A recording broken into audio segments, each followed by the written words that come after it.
Hi, everybody. Welcome to another VMR. It's recently learned that many of you who are watching on YouTube may not know that you can actually join us live. There's this illusion I've heard from a couple of friends that who is here is an illustrious group of people who somehow have made their way to this community, but the pathway to this community is actually mostly for people via YouTube. So I encourage all of you to try to join us live. It is a really, really fun community. You get to, of course, interact and hang out in breakout rooms and chat via each other. And then if you're super, super interested, the more time you spend here, the more and more you will hopefully get sucked into the vortex of VMR and ultimately become a CP Solvers Academy member. And speaking of them, we have many of them today who are making things happen. But let's start off with our scribe and our teaching points. So I'll hand the mic to Simi to say hello, and we'll keep doing the full circle of everybody. Hello, everyone. I'm very excited for Zakriya's case and discussion by Rabih and Vijay. Really looking forward to it and thanking. Amazing. Thank you, Simi. I'll hand the mic to Lyra to say hello. Hi everyone, my name is Lyra, and I'm also very excited for Zakaria's case because they always leave me speechless. Yeah, we're in for a treat because of who is presenting, but I think it's perfect who I get to discuss with. Zachariah is busy working hard in the ICU at night, and no better to go discuss the case with me if the case is coming from there, but even in general, is our beloved VJ. You guys probably don't know this, but I've known VJ for a long, long, long time. So VJ used to hang out on VMR casually as a community member, and over the years has become an absolutely pivotal academy member. He's here, there, and everywhere. Technically a pulmonary critical care doctor, but I think a general internist always at heart. I'm very, very excited to discuss with you, Vijay. So I'll hand the mic to you to say hello, and then we can put the spotlight on our case presenter. Hello, everyone. I'm Vijay, one of the Academy members.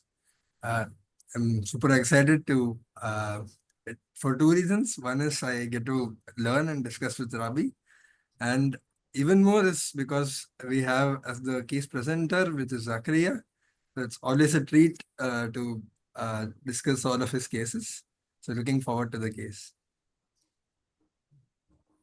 What do you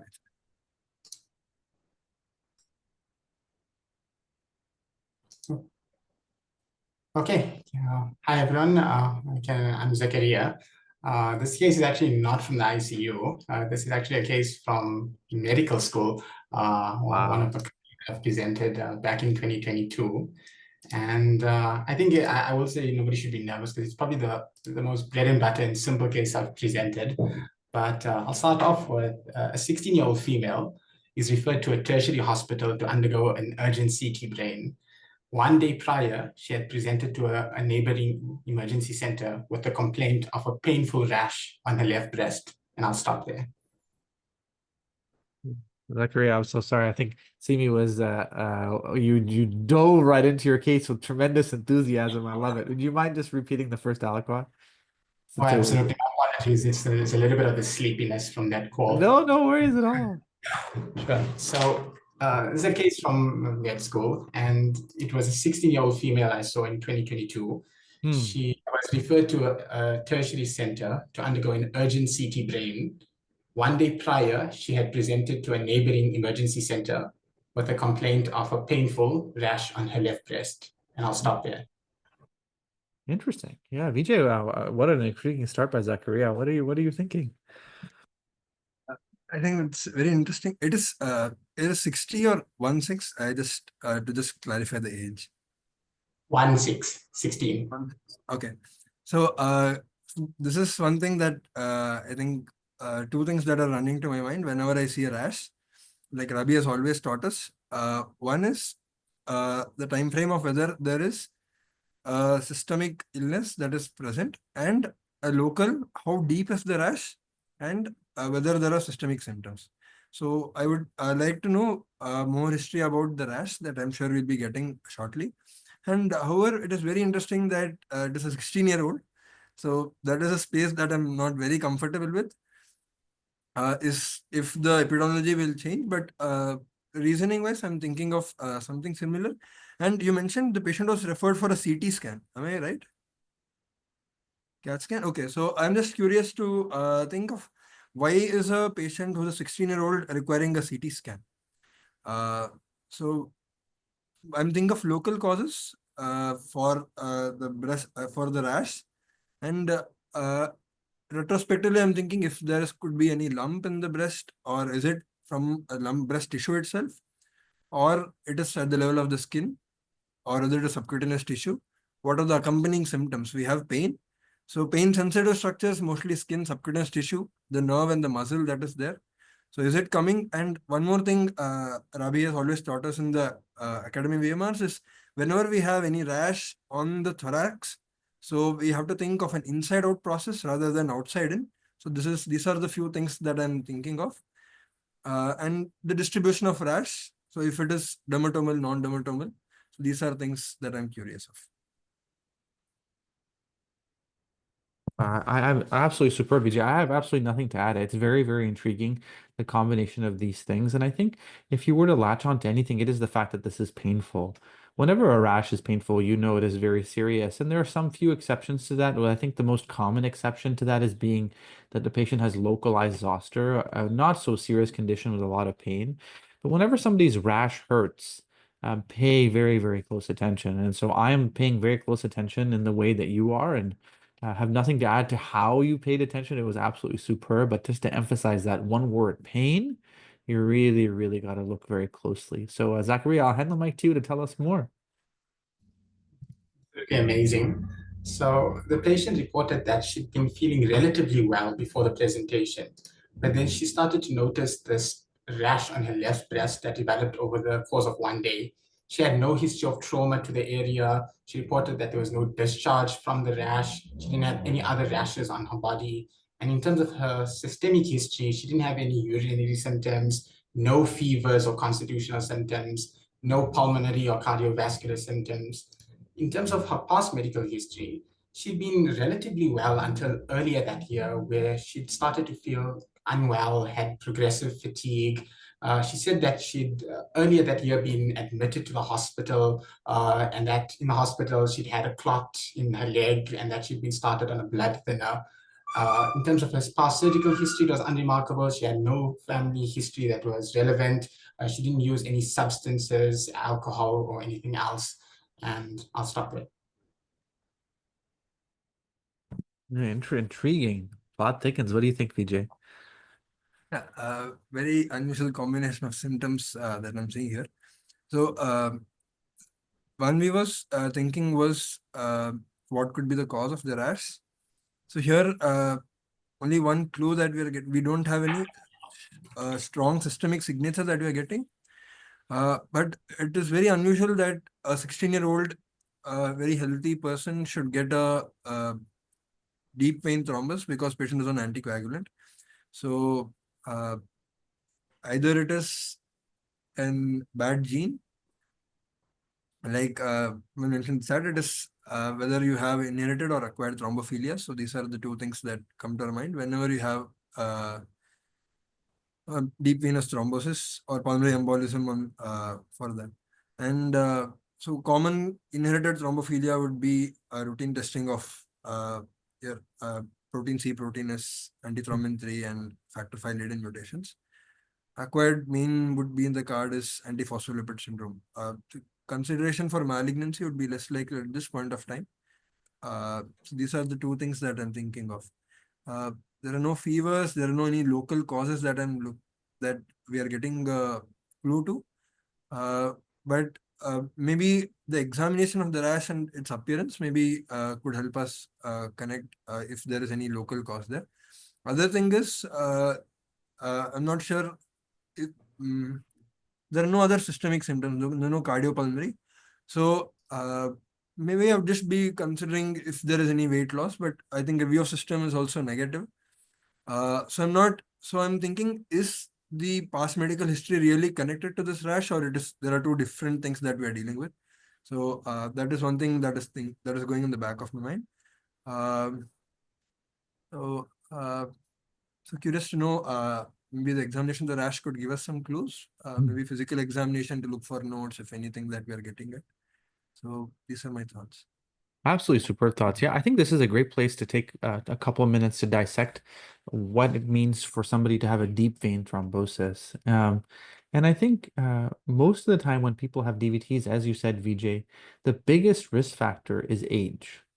So when somebody is over the age of 50, having a deep venous thrombosis attributed to just age alone is a very reasonable thing to park your diagnostic attention. And the higher the age, the more likely a patient has deep vein thrombosis.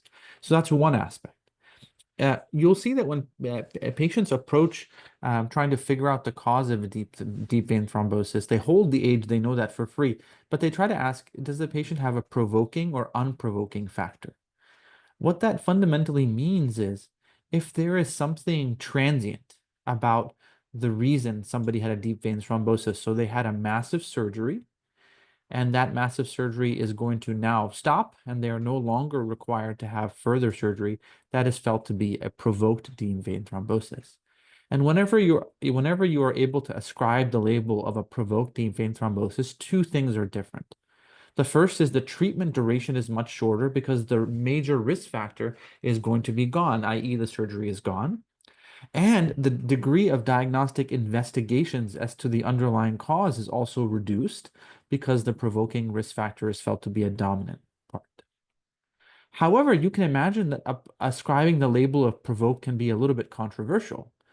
We know, for example, that a long amount of immobility is a risk factor, but how much? So say if somebody's on a 2-hour flight, is that the same as a 17-hour flight? And the answer is no. So you, in real life, can make the distinction between provoked with surgery, unprovoked, which is completely out of the blue, and questionably provoked. And questionably provoked DVTs are ones where the provoking factor is of unclear significance. And so it's always helpful to know the answer to that, because if somebody has an unprovoked deep venous thrombosis, it typically unleashes a workup for the patient.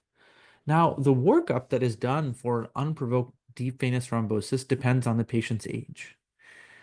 I say that because we have to be a little bit thoughtful about why we do a workup. Because if you have an unprovoked deep venous thrombosis, meaning there is nothing reversible about your hypercoagulability, it often means there is nothing reversible about your treatment, which means that you have to remain on lifelong anticoagulation. So it's very important to ask the question, what am I going to do with the results of my workup? So again, if somebody has an unprovoked deep venous thrombosis, there is nothing you can do to reduce their risk because you didn't find a transient risk factor. So you need to anticoagulate them for the rest of your life. So why would you even bother doing a workup if it's going to not change your management? And with that thought comes the answer. If they have other symptoms and other things going on, a workup changes your management because you want to tame, control, and manage and diagnose those separate symptoms. So if somebody has an unprovoked venous thromboembolism, DVT or PE, and they are otherwise perfectly fine, you don't need to do a workup. The only workup that you do are age-related screening processes. So if you're over the age of blank, you get a colon cancer screen. If you're over the age of blank, you get cervical cancer screen. But that's why it's really, really important now to figure out from Zachariah first, was this a provoked or unprovoked? And if there's any doubt about whether it's provoked or unprovoked, we should assume that it is unprovoked. And if it is unprovoked, the patient gets immediate lifelong anticoagulation, and then we cover the DVT and ask her, what else is going on in your life? And if she says, I have had 3 months of weight loss and hematochezia, we then work her up for colon cancer. If she says, I am totally fine, I have no problems at all, we don't need to work her up at all, except if she is young. Because if she is young, defined as younger the age of 50, there's a reasonable probability of the hereditary thrombophilias. Why would we work them up? Not for her, but for her family members. Now, how would it influence what we do for her family members? Very tricky. Because if she is positive and her family members are positive, but they don't have DVT or PE, are you going to put them on lifelong anticoagulation without an event? It becomes very, very tricky. So I'm not going to add anything to Vijay's outstanding reflection of the case, but I don't think we've ever really taken a moment to just explain the fundamentals of venous thromboembolic disease. I'll just emphasize the key things. The most common risk factor is age. The practical approach is to divide it into obviously provoked, obviously unprovoked, or questionable. If you are either questionable or unprovoked, you need to be very thoughtful about what could be causing it. And the only way to make progress is to ask the patient what else is going on in their life. If they have nothing else going on in their life, there's no reason for you to do a crazy workup. There's no other problem to solve, because if you cannot remove a risk factor for them clotting, you have to treat them forever. A large number of patients have unprovoked venous thromboembolic disease without any other symptoms going on in their life. And the most common ascribed diagnosis is age-related venous thromboembolic disease. And since you cannot modify that, the patients get lifelong therapy. All right, so nothing to add to your excellent reflection, Vijay, just hopefully a little bit of clarity for venous thromboembolic disease, a very tricky tricky thing to entertain. But I'll hand the mic to you, Zakaria. I know you're very thoughtful and calculating in how you present things, so you may withhold whether it's provoked or unprovoked for now, but we'll definitely have to pay attention to it whenever you decide to play your cards, my friend. Actually, I love that discussion. I'll actually play the card now. That Okay. patient had actually been feeling more tired over the last few months, was a bit more sedentary, but beyond that, we couldn't really find any risk factors to figure out if it was provoked or not at the time. So the reason the patient was transferred for CT brain specifically was that later on that same day, she developed a very sudden onset, excruciatingly painful, diffuse headache, not associated with fevers, no nausea, no vomiting, no photophobia. And in terms of the headache, she said that it actually fluctuated in intensity, but it currently improved towards simple analgesia and was about a 3 or 4 out of 10 in terms of severity. In terms of her physical examination, she was mildly tachycardic, but normal tensile and afebrile, and she appeared slightly uncomfortable due to the pain. She had no peripheral edema, no lymphadenopathy, and she was quite pale in her conjunctiva, but she didn't have any jaundice. Cardiovascular exam was completely normal besides the mild tachycardia. Respiratory exam, abdominal exam were completely normal, and her neurological exam was completely normal, including no meningism at all, and her GCS was 15. In terms of the rash, I don't have a picture of her rash, but I can see a representative picture, and then I'll stop there.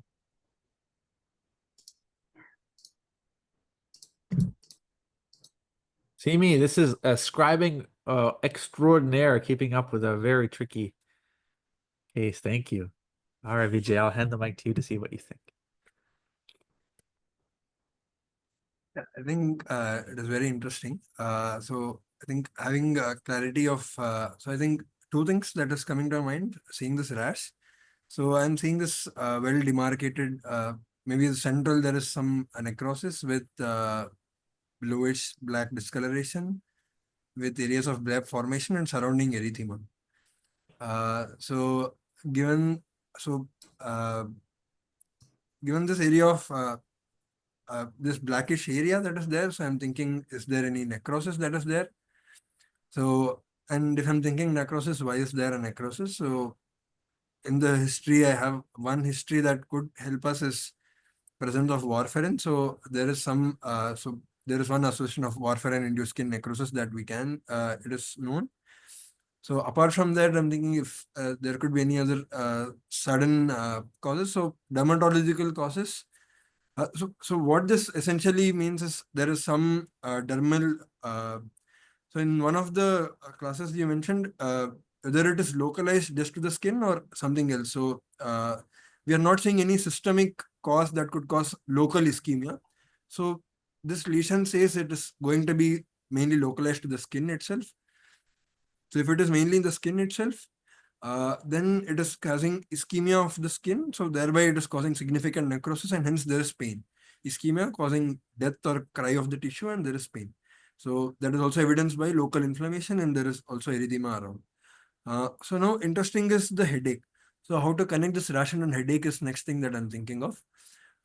So new onset headache, but however we are not seeing any associated features. So only thing is the acuity is too high.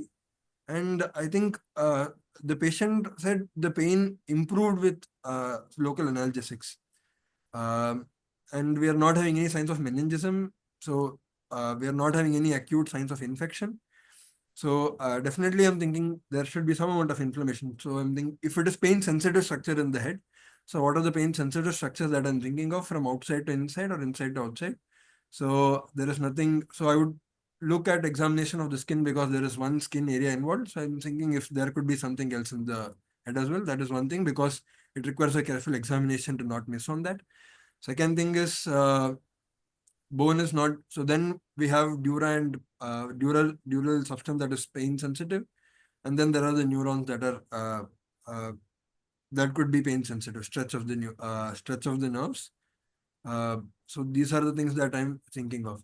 Other thing could be acute bleed, but I'm not seeing any focal deficit or anything for a bleed. I'd just keep it and just track it.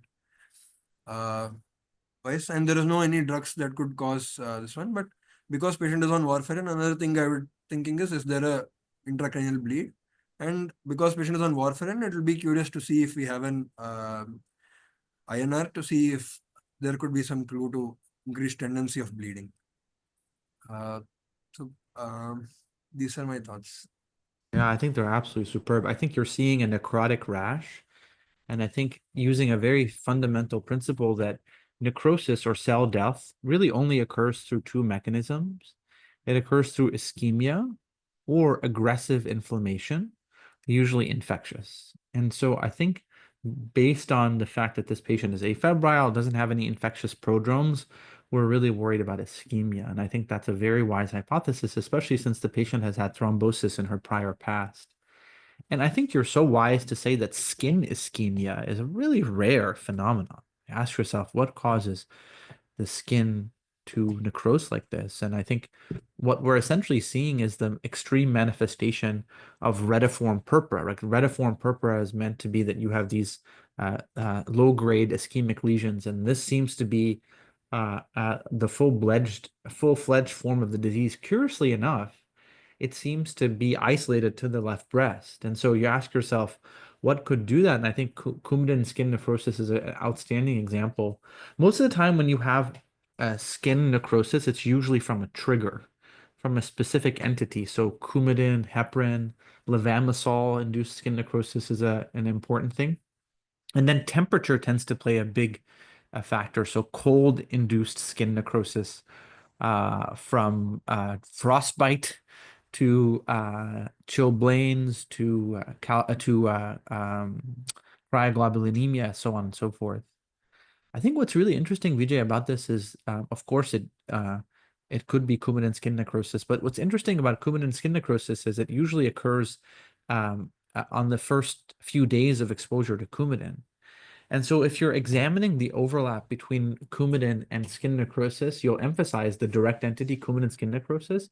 But it's interesting, patients who are on Coumadin are at higher risk of developing non-uremic calciphylaxis or calciphylaxis as a result of independent of uremia. And what's interesting about calciphylaxis is that it tends to occur in adipose in areas of increased adiposity, including the breast. And so I'm intrigued to think about Coumadin here, both the possibility of Coumadin skin necrosis or Coumadin-induced calciphylaxis. I don't know if you guys can hear that, but Nara is intrigued apparently by this hypothesis also. But this isn't just a skin problem, right? As you said, this is a headache issue. And I love that you didn't skip over the idea that the patient's head could be hurting because of a skin problem. I think that's a very masterful observation that you have. I like to, whenever I think about the idea that I'm worried about a secondary headache here based on the tempo of the disease, the abrupt nature, is to just classify it into one of four compartments. To say, is this an issue with the parenchyma, like a brain mass? Is this an issue with the vessel, like a hemorrhage? Is this an issue with the ventricles, like hydrocephalus? Or is this an issue with the meninges, like meningitis? And I can't tell you how powerful it is to look at that visually and make progress based on what we know. So I'm curious just to get your insight. Vijay, this could totally be a skin problem, but based on what you know about the headache, do you feel like it might be parenchyma, vessel, ventricle, or meninges? What's your sense? Uh, so meninges is less likely. I'm not thinking Yeah. strongly of meninges. I'm not getting any flavor for meninges. Right. Parenchyma, there is nothing. So if I'm thinking parenchyma, some deficit I expect or Yes. some other features. So that is not there. Beautiful. So probably it is looking like the vessel. Other thing is maybe there is vessel and there is bleeding inside the brain. So maybe combination of both. So I would keep it there. I love it. Yeah, I think, if you are having general rules, meningeal diseases are not abrupt in onset. Ventricular disease is not abrupt in onset unless the patient has a cyst in the ventricles that temporarily obstructs. That would be very random to happen now while she's having a skin rash. A parenchymal issue is almost always accompanied by focal neurological changes. So you have a headache and left arm weakness because a specific part of your parenchyma is down.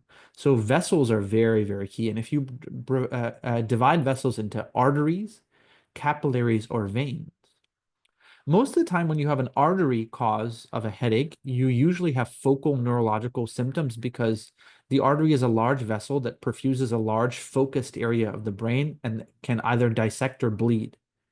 So if you are dealing with a vascular headache that is without focality, it's very likely to be capillary. So TTP as an example of a capillary cause, or PRESS as an example of a capillary cause, or vein. And dural venous sinus thrombosis would be an excellent example here. So why do I say that? I would make sure that with the resources I have, this patient does not get just a non-contrast CT.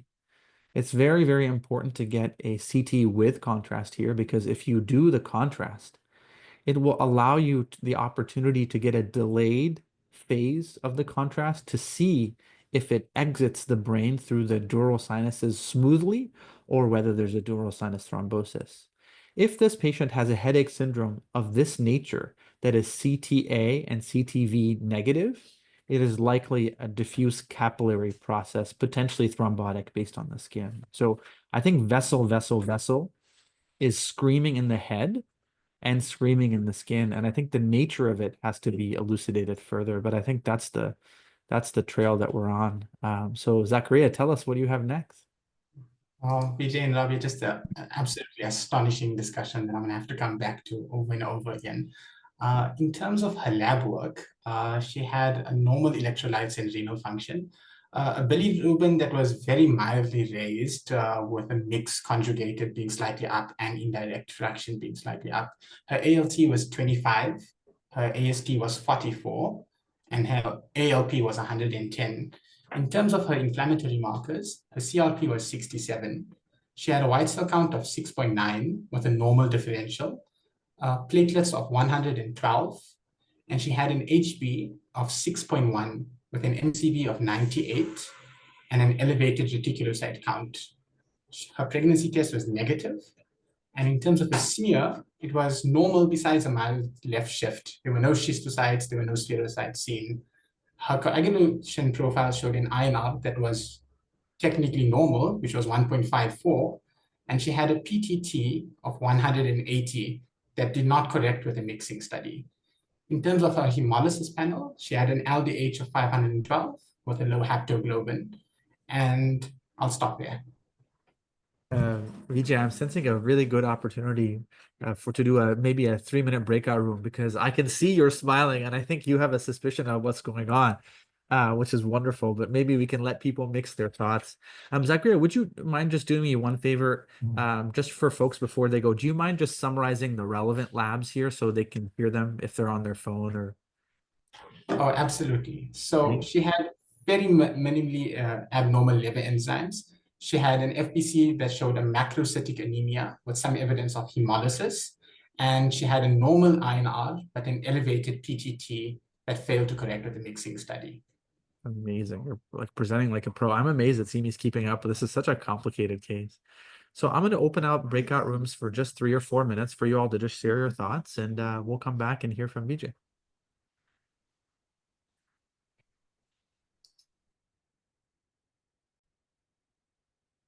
Hi, folks. We're waiting for people to come back from the breakout rooms. For those of you listening on YouTube, I'd really encourage you to join us live. The way to do so is you just go to our website, which is right here, clinicalproblemsolving.com, and you hit morning report right here. And all you have to do is hit sign up right here and put in your info and hit subscribe, and we'll start to send you the Zoom link every day for you to join us. All right, welcome back, everyone. Zachariah, you're bamboozling us, my friend. This is an unbelievably educational case. Very grateful for you to present it on Status Post ICU Nights. So Vijay, I see you were bathing in brilliance. What did you come up with? So these were things that that were just going on. We were discussing. So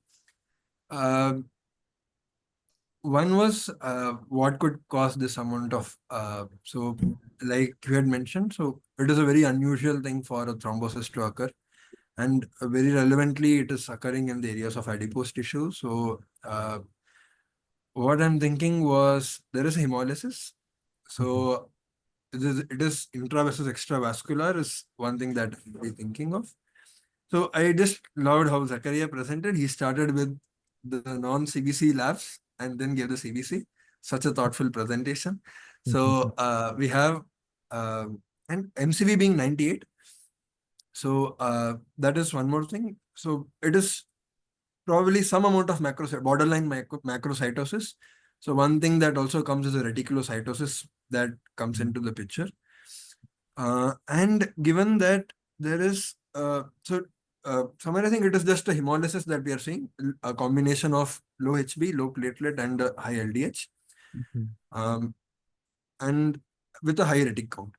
So one thing is cystocyte. So I would always keep it again, like to repeat a smear, because I remember in multiple VMRs that when one cystocyte in a right context can change the whole spectrum of diagnosis. And among the labs, one more of the APTT elevation. So isolated APTT elevation. So whenever I'm thinking of any elevation in either PT or APTT, unusual that only APTT is elevated. So it is the probably intrinsic pathway that is affected.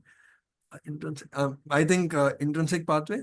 So when it is elevated and it is not correction. So when it is elevated, it shows either there is a deficiency or there is some interference antibody or of the respected coagulation pathway, coagulation factors. So because it is not correcting, so it rules out a factor deficiency as a possibility.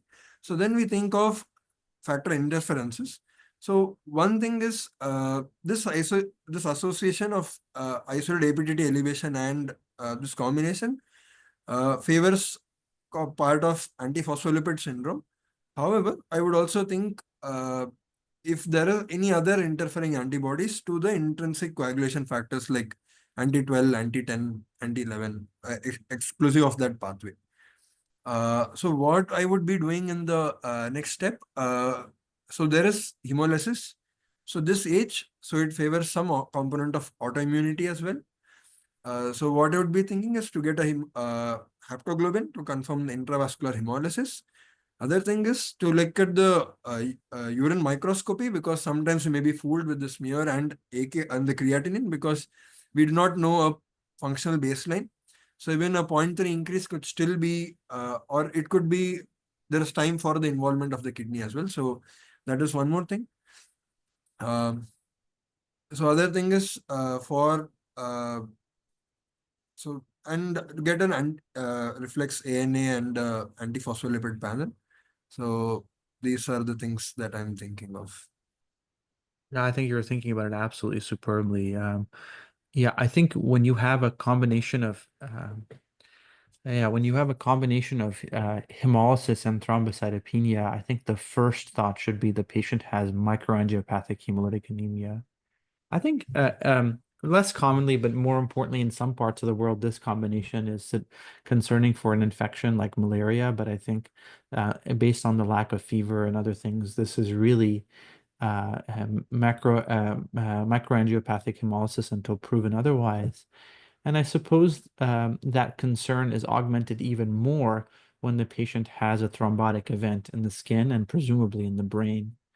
And so the question is this a microangiopathic process? And you have to temper your enthusiasm ever so slightly because the patient doesn't have schistocytes, but they may not have schistocytes. And now they may have them later. But it is interesting to say, wow, like what kind of microangiopathic process doesn't cause schistocytes, spares the kidney, and involves the skin? And I think that's where APLS becomes a leading consideration. Because if you ask yourself, if you are invoking a thrombotic microangiopathy that involves the skin, APS, APS, APS over and over and over again. And that hypothesis introduces an interesting conundrum because the thrombosis in APS is not just a thrombotic microangiopathy. It also causes, it's one of the very few thrombotic microangiopathies that causes a micro thrombosis, so thrombosis in small vessels, but also a macro thrombosis. And a macro thrombosis is one in which the clot is so big that even a radiologist can see it. So, Vijay, if we see that this patient also has a dural sinus thrombosis, I think the case for APS becomes very, very high. And I say all this because I think that you would probably have to entertain the possibility of empiric anticoagulation and treatment at this time, especially with the pretest probability of APS being so high that I probably would start anticoagulation with the information that we have. The non-correcting PTT, I think, is the most powerful clue because without that, I think most of the thrombotic microangiopathies would be at play. One really important mimicker to put on your list of a PTT that's this high that does not correct with the mixing study is, in addition to there being an inhibitor, either an inhibitor to the factors, which usually presents with a bleeding diathesis, not a thrombotic one, or an inhibitor to phospholipids, which is our leading diagnosis in this case, is when the sample is contaminated with a large amount of heparin. So if you have heparin contamination, the heparin will consume any factor that you dump into the assay. And that's why you may be falsely misled. So this PTT is so high, it's over 100, that you should be open to the possibility that it's being contaminated with heparin. And the only way you'll know is if you directly measure heparin levels. And so, yeah, that's the one trap is heparin contamination. Absent that, this case is probably high risk enough for APLS that we should empirically treat for it while we finish the workup that you outlined. All right, Zachariah, what's next? Just amazing. So I'm going to share a couple of videos on her CT brain with the sort of disclaimer that I don't know what I'm looking at. I don't have that skill yet, and you're gonna have to teach me.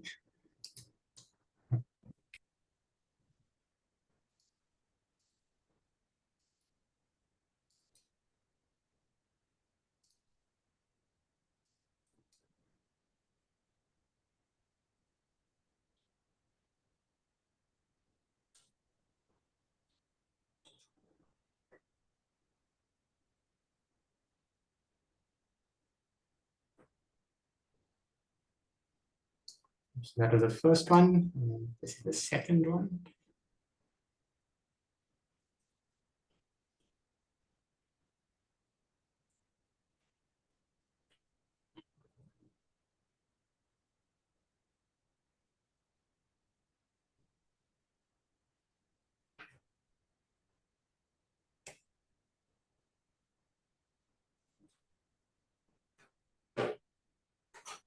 And the last one.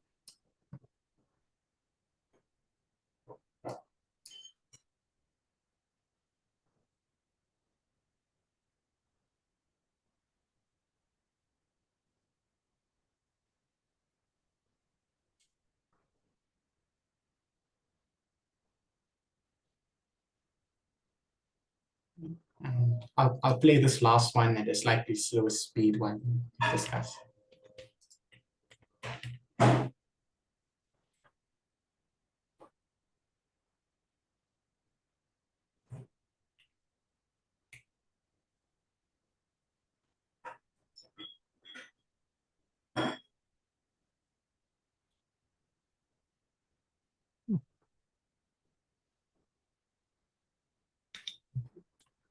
Oh my gosh. What do you think, Vijay? Thank you, Zachary, for the clips. Very, very helpful. So I'm not really sure what what I was really seeing. So I'll just take a guess. Maybe some areas that I saw. So probably I'm seeing some amount of some superior sagittal sinus thrombosis. So usually what we have is normally whenever there is a contrast. So because there is a contrast, it acts as a medium to differentiate whether there is something inside the vessel or no. So if there is area of black areas, so it says there is some thrombus within or some substance that is not allowing the free contrast uptake there. So probably there is some component of so that is what we call as a delta sign. So wherein there is you get a thrombus there. So in the superior sagittal sinus that is classically described, I think there are some areas of superior sagittal thrombus and maybe some areas in the left side that had some maybe transverse sinus. I'm not very sure, but it's just a guess. So I think, and just one question that came up very interesting was, uh, can it be a thrombotic microangiopathy? So so one thing is for a thrombotic microangiopathy, what typically I think in my mind is usually the LDH levels are very high, more than 1000. So the factor being that it is not only just the hemolysis that is the cause, but it's also the ischemia of the tissue that is going to cause a profound elevation in the LDH. Here we are not seeing that elevated LDH. So probably that is in editing. So hence all of this favors possibility of antiphospholipid at this point of time. And presence of a cortical venous thrombosis as well. Everything adds up to it. And I think one of the VMRs was cryptic coagulation, cryptic thrombosis, where you have patient is having thrombosis on an anticoagulant. So there are very few causes that could do it. One was in this young age group, it would be antiphospholipid syndrome, very high on the cards. Second thing would be malignancy. These are the two upfront causes. Apart from that, if there is cardiac involvement, etc., we would bring unusual causes like how Mark's case was eosinophilic myocarditis and a whole different spectrum of disorders. So curious to know what happened further and what are your thoughts, Ravi? I have nothing to add. I think you touched on every powerful point. So I will pass the mic to Zachariah. Beautiful analysis, Vijay. Wow, Vijay. I think Rabih must have misspoke because I thought he said you're a pulmonary critical care doctor, but seems like you're actually a radiologist because that was just absolutely incredible. And you're totally right. There weren't any infarcts, there wasn't any hydrocephalus, but there was an empty delta sign consistent with a superior sagittal sinus thrombosis. And I can go on to the final diagnostic test, but I think you're almost there. Yeah, go for it. In terms of her final diagnostic test, she had a positive anti-beta-2 glycoprotein, negative anti-cardiolipin. We sent lupus anticoagulants multiple times, but for some reason we kept on getting rejected on testing. And one thing that I didn't disclose earlier was that this was actually her second time that she'd had a positive beta-2 glycoprotein. So the final diagnosis was a superior sagittal sinus thrombosis plus warfarin-induced skin necrosis, secondary to primary antiphospholipid syndrome, which to this day remains primary. She's now therapeutic on INRs, has never developed any symptoms of lupus, and had a negative ANA on initial testing. Oh, Zachary, I just can't thank you enough for presenting this case because it it allows us to talk about rashes, when to worry, when not to worry, headaches, when to worry, not to worry, anemia, hemolysis, microangiopathic, non-microangiopathic, PT, there's so many beautiful things, and everybody should know this diagnosis. So, very, very grateful for you taking the time today to shed light on this. I'm curious, Vijay, what your reflections were, and then I'd love to hear Zacharias as well. I think, firstly, thank you so much, Zakaria, for bringing this case. I think it opens up a spectrum of multiple things that we can discuss. Uh, so many anchor points and to learn. And I think it was very relevant because the first thing when I saw it as 16, I said, it is not the domain that I usually see. But I think so. It is. I'm really grateful for the case because there is so much that I could learn. And I think we can always refine everything with each of this case gives us an opportunity to refine every framework that we have made for common symptoms that we have. I think it could help us touch on multiple things. So and and the deep dive into thrombosis, I think it was amazing, Ravi. Thank you so much for teaching us because that is so crucial to understand why we do what we do and the rational decision making. Because what I've seen very commonly is a whole list of thrombophilia workup is sent unnecessarily for a lot of patients, wherein when you decide all that you need is a lifelong anticoagulation. So I think this was so key to learn a lot of things and unlearn a lot of things. So extremely grateful for this case and the opportunity. You are now you are now a seasoned independent discussant, my friend. You should have your own VMR. Now everybody should vote on what day Vijay leads his own VMRs. We'll have to figure that out. Zachariah, what did it feel like for you to take care of this patient and retell the story today? What was your experience? Initially, there was so much of learning because I was still in med school when I saw this case, and just a couple of things. So I was actually speaking to the other Zakaria today, and he very kindly sent me the pictures of the CT scan, and he actually sent me a picture of the X-ray, and he asked me a question, and I just wanted to share that chest X-ray because I realized now that I misspoke, and I went to go check back on that history, and he asked if this here was a wedge-shaped infarct. And so I actually went to check, and the patient earlier that year didn't actually have a DVT. My apologies. She presented with a pulmonary embolism. So that was the one thing. And then the other things were, for us, it was regardless of the slightly atypical history of the headache, because it improved with acetaminophen, there wasn't any meningism, no fevers, no nausea, vomiting, and at one point it was 3 or 4 out of 10. Just the fact that she was on warfarin with this, already having had a clot, we were worried either this is a bleed or she's had a thrombosis. So it was, even though that the history for like a thrombus in the brain, it was a bit atypical, there were enough concerns just based on the medications she was on. And I think the other thing is whenever somebody starts clotting despite being on anticoagulation, usually it can be something relatively simple, like in this case, her INR wasn't therapeutic, it was 1.54. But there are many times when it does herald like a superimposed hypercoagulable disease, such as antiphospholipid syndrome. Thank you for letting me present. Oh my gosh, absolutely amazing job. Yeah, I think, as you all try to learn and dissect from this case as much as you possibly can, I encourage you, there's a lot of juice to get out of this case. This is why I absolutely love being here with you all. But honestly, what I enjoy a little bit more is when we do our academy sessions, which ultimately all of you are invited to. If you're here and hang out enough, there's no barrier stopping anybody from being there. I will just tell all of you, I'm going to change my mind for our private session later today and actually just reflect on this case. I think there's so much on it.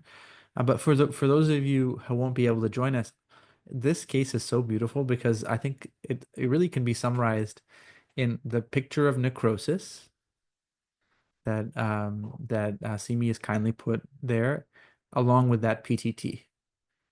And when you see necrosis in a patient who should be bleeding like no other, it really screams this diagnosis. And so it's just such a wonderful story summarized in the contrast between what the lab says is going to happen to the person but then what actually is happening. So really, really powerful story, but an amazing hour. Thank you so much, Vijay. Thank you so much, Zakaria. Thank you so much, Simi, for scribing ferociously. Is a very tough one to keep up with all the information. And now we get to learn from Lyra. Mike to you, my friend. Thank you all so much for this amazing discussion. Thank you, Zakaria, for this case. As I said in the beginning, that your case is always leaving me speechless, and you did it again. So this case started with a story of 16-year-old female that presented with new painful rash on the left breast. And as we started the discussion, the rash became our center of gravity, and we talked about determining the etiology of the rash, in which time frame of its appearance and some history of local triggers can really help us. We also talked about the determining the severity of the rash, and if it really screams for our attention. We need to look for some systemic symptoms that are accompanying the rash, and also look for some local aggressiveness of the rash. Is it just limited to the skin, or it goes deeper? And when the pain is present, this means that the rash demands our attention, which was the case here. We also talked about unusual diseases in young patient, as this patient had a history of DVT when she was just 16.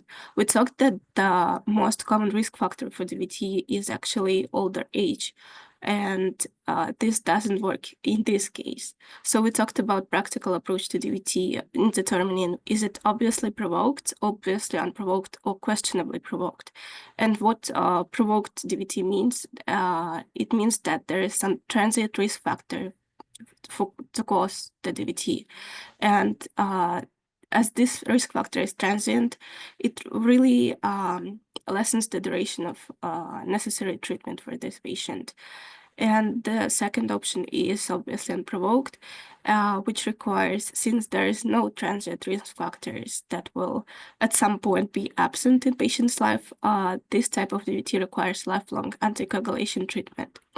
And when we see unprovoked DVTs, we need to perform age-appropriate cancer screening and also look for other systemic symptoms.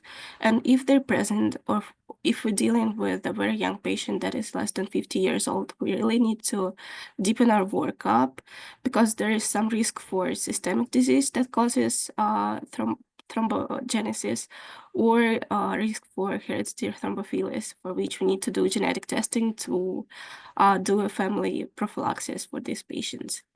We also talked about the necrotic rashes, and necrotic rash means that there is some cell death occurring, and there are two main reasons for that to be. Either there is some aggressive inflammation, but we didn't see some systemic signs of inflammation in this patient. So we then talked about the second option, which is ischemia. And when we talked about the disease that is isolated to the skin, we entertain two possibilities. Either there is a trigger, which is usually some medications like warfarin, heparin, or levamisole, or there is some temperature-induced diseases, usually cold-induced, like frostbite or cryoglobulinemia. We also talked, since this patient was receiving warfarin, we talked about warfarin-induced skin necrosis, which has a higher risk of appearance early on after the treatment start. And also it has very unique localization to the areas with high fat tissue content, as it was in this case with the breast. We also talked about the headache that the patient was experiencing. And firstly, we need to determine is the type of headache. Is it primary, like migraine, or secondary? And the prof yesterday taught us about a Snoop mnemonic for determining the secondary headache risk factors. We talked about etiology, and we basically have anatomic approach to what can be hurting in the brain. Either it's brain parenchyma, but we weren't so sure since this patient has no neurosymptoms. It also could be ventricles or meninges, but the onset of this headache was not really really reinforcing these options. So we landed on the vessel theory, which again, anatomically divided, could be going on either from capillaries, arteries, or veins. And this means to determine this etiology, we need to do contrast imaging. And if both CTA and CTV were negative, we would think about capillary etiology. And also we talked about TMA spectrum of diseases, and why we started to talk about this, since this patient had thrombocytopenia and hemolytic anemia, and this combination of lab findings really makes us think about MAHA, which makes us think about TMAs. And when we're talking about TMA that likes to affect the skin, relatively spares the kidneys and can present with both micro and macro thrombosis, IPS really comes to mind. And this was further enforced by the presence of prolonged PTT that did not correct with mixing status in this patient. And this really helped to dissect this case and find the answer to this case. Thanks again for this meeting discussion, and that's all on from my side.